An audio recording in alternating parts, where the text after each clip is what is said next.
You knew what you were doing. You knew what that would do. You took that from me. You did that to me. You knew what you did, and you know what you did, and how dare you, and you should be ashamed, and I hope you rot in hell. Woo!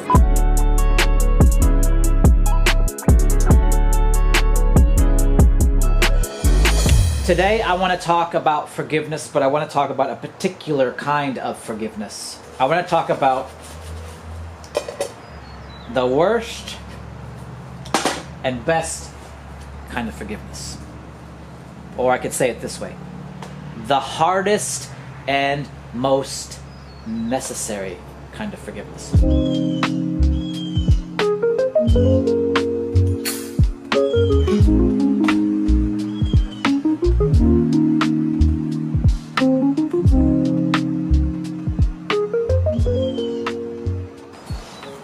You guys ever heard this phrase? Bitterness is like drinking poison and waiting for the other person to die. Well, that's exactly how forgiveness is as well. The things we hold against others, we hold inside ourselves. And we are really hurting ourselves the most, and sometimes only hurting ourselves. Guys, you are carrying around these memories of people and these attitudes and heart postures towards people: anger, bitterness, resentment, hurt, depression, anxiety. And those people, more often than not, have no idea how you're feeling. You're feeling it sometimes every day or often, and it comes back and it pierces you, right? It strikes you, it hits you in the heart, in the gut. And man, it's so painful and so hard, and it can be years and decades of this pain. And what do you think they're doing? They have probably moved on. They probably don't even think about you, but you're holding on to it as if holding on to that pain could cause them pain. Or as if holding on to it someday will give the opportunity to hand it over to them, and that's just not true. Forgiveness is always worth it, because forgiveness, first and foremost, is for ourselves. Because it affects our emotional, mental, physical, and spiritual health. And I think that's important to understand, and Jesus understood that too. He practiced the most radical kind of forgiveness, in my opinion, ever to have been displayed. Luke chapter 23, starting with verse 33. So when they came to the place that is called the Skull, they crucified him there along with the criminals, one on his right and one on his left. But Jesus said, "Father, forgive them, for they don't know what they are doing." Then they drew dice to divide his clothes. The people also stood there watching, but the leaders ridiculed him, saying, "He saved others, let him save himself, if he is indeed Christ of God, the chosen one." The soldiers also mocked him, coming up and offering him sour wine and saying, "If you are the king of the Jews, save yourself." There was also an inscription above him: "This is the King of the Jews," guys. All these people, guys, the Jews colluded with the Romans to kill Jesus out of jealousy. And what does Jesus say about these people?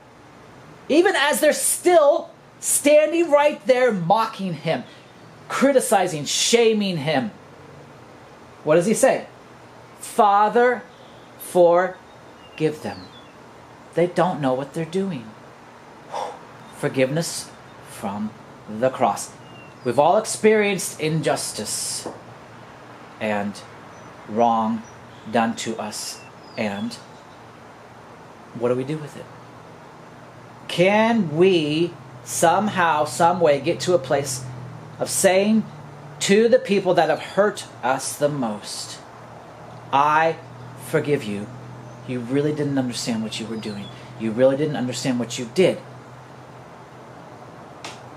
That's kind of hard, guys. What do we often say? "You knew what you were doing. You knew what that would do. You took that from me. You did that to me. You knew what you did, and you know what you did, and how dare you, and you should be ashamed, and I hope you rot in hell." Woo! That's what we often say. "You knew, and no way in hell I'll forgive you." That's what we say, guys. That's what we say in our hearts and our actions, even if it's not a conscious thought. That's what we say. "You knew what you were doing, and I will never forgive you." Jesus said the opposite. They didn't really understand. And so, of course I can forgive them. If you truly understood, guys, the other person on the other side of whatever injustice you've experienced, if you really understood their hurt, their pain, their childhood, their trauma, their experiences, all the wrongs done to them, I think you would say, as Jesus said, they don't really know. They didn't really mean it. They didn't really understand what they were doing to me. Jesus was omniscient, even as a human. He knew what was in people's hearts. That's clear. He said that often. He knew what they were thinking. He knew what they were feeling. He knew why. He knew, guys. He knew. He knew that they did not know. I think that's a starting point. It's like we want to say, you knew. You did this on purpose. You meant to hurt me. Jesus says, no. They don't really know, guys. They don't know. They didn't mean to. Even if there was some malice there. I'm not saying people don't have malice. They don't intend to do evil. But look, I don't think most people really understand, really know. Most people are trying to do something for themselves more so than trying to do something against another person. Someone stole from you. They robbed from you. They hurt you. What were they acting out of? Self-interest, right? Extreme self-centeredness will produce evil actions from people towards other people. But what are they focused on? They're not focused on you. They're focused on themselves and their needs. And they may have an extreme focus on self that causes them to do evil to others. But why? Because they're extremely focused here instead of here. That's why Jesus talks about selfless love as the remedy to all of our problems. Because he's saying, when you're focused out here, you won't do evil. When you're focused in here, you will. But you won't understand it. And that's why he says, Father, forgive them. They don't know what they're doing because they weren't focused on what they were doing to him. They were focused on themselves and their power and the threat and what it might do to them and how it might cost them everything that they held dear, right? Such a profound statement, guys. Even just the statement, they don't know what they're doing. If we truly understood the other person, the other side, at least attempted to anyway, we would have more grace, more forgiveness. Right? And we could maybe eventually get to the place to say, I don't think they really understood what they were doing, and I don't think they really meant to hurt me. I want to read this parable. This is Matthew chapter 18, starting with verse 21. Then Peter came to Jesus and said, Lord, how many times must I forgive my brother who sins against me? As many as 7 times? And Jesus said, not 7, Peter, but I tell you, 77 times. And then Jesus told this parable, and I'll just kind of paraphrase it. There's a king who was going through his books, seeing who still owed him money. He called a servant in that owed, here it says 10,000 talents. It's like $10,000, you could say. In some estimations, people say it was like $1 million, really, in our terms. But the servant begged and said, please, I can't pay it. And he's like, I got a family, I got a wife, I got kids. And the king forgave him. Then that servant turned around, went to a fellow slave that owed him, it says, 100 silver coins. So think maybe $100. So he owed $1 million and was forgiven. He comes to another servant who owed him 100. And what does he say? Give it to me. The guy says the same thing. Please, I can't do it. Be patient. He says, nope. Throws him in prison.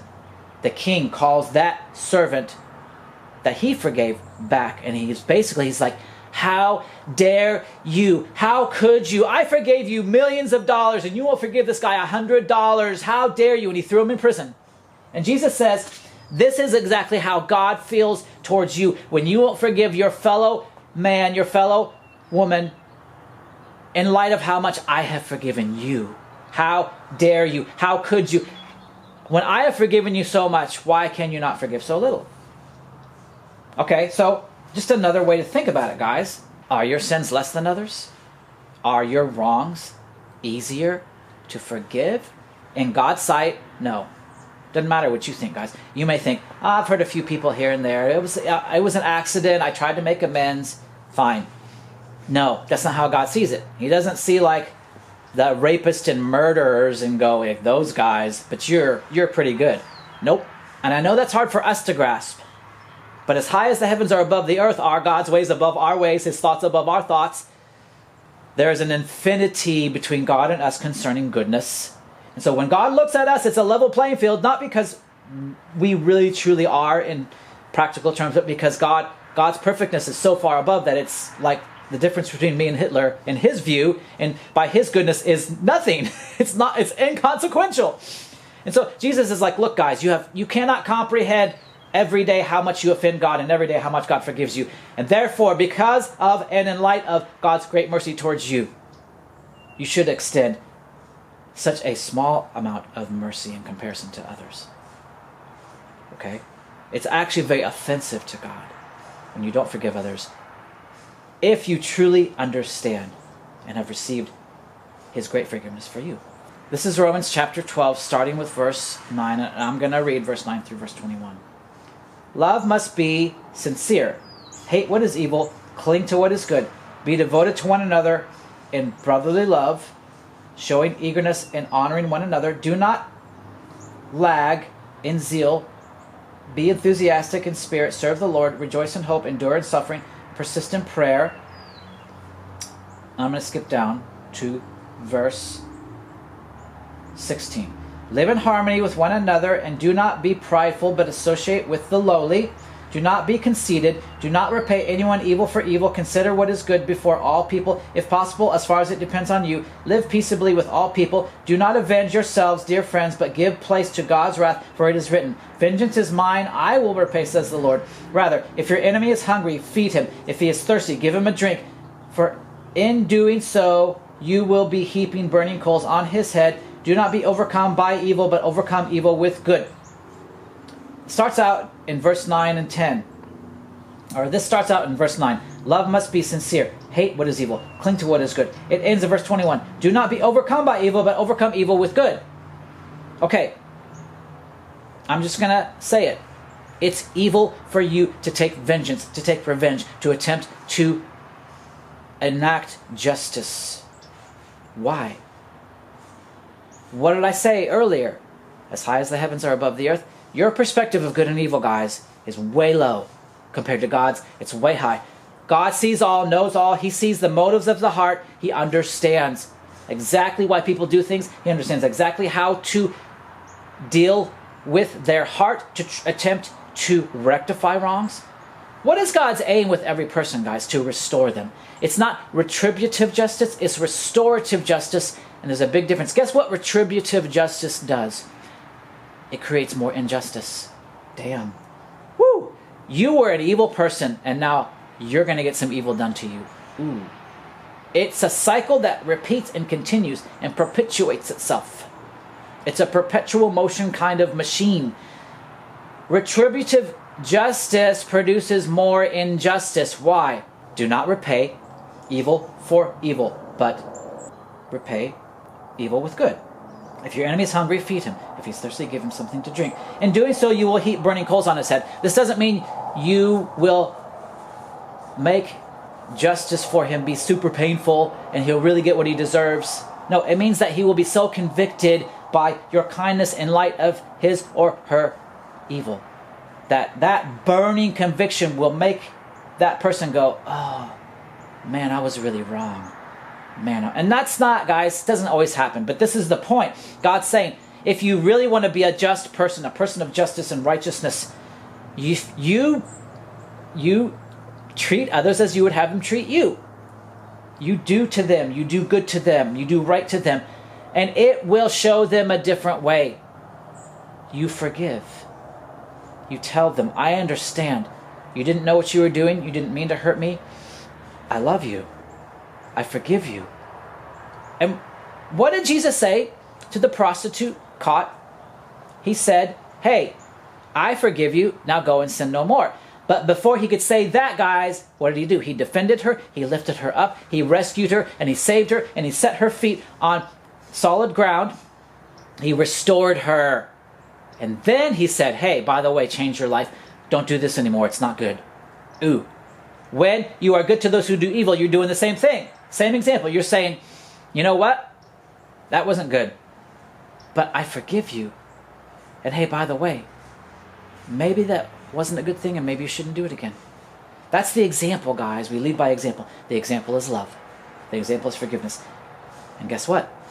That's how God treats us. Guys, you do not want God to enact justice in your case, ever. And he doesn't. That's grace. So how can you turn around and desire justice from someone else for you when, you watch it, and that's what the story, the parable of the unmerciful or unforgiving servant is about.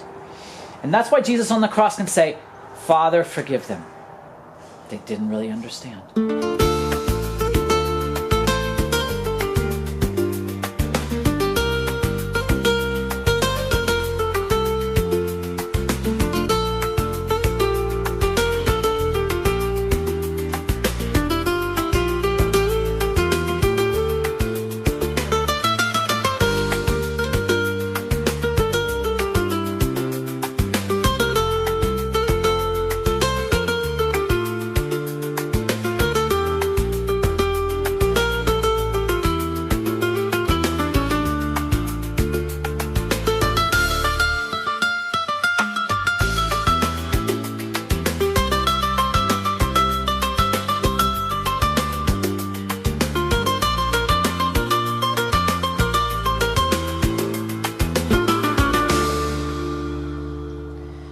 Eloi, Eloi, lama sabachthani, Jesus cried as he hung upon a tree, and the spear that pierced his side and the thorns that pierced his head were signs of all the love he felt for us instead.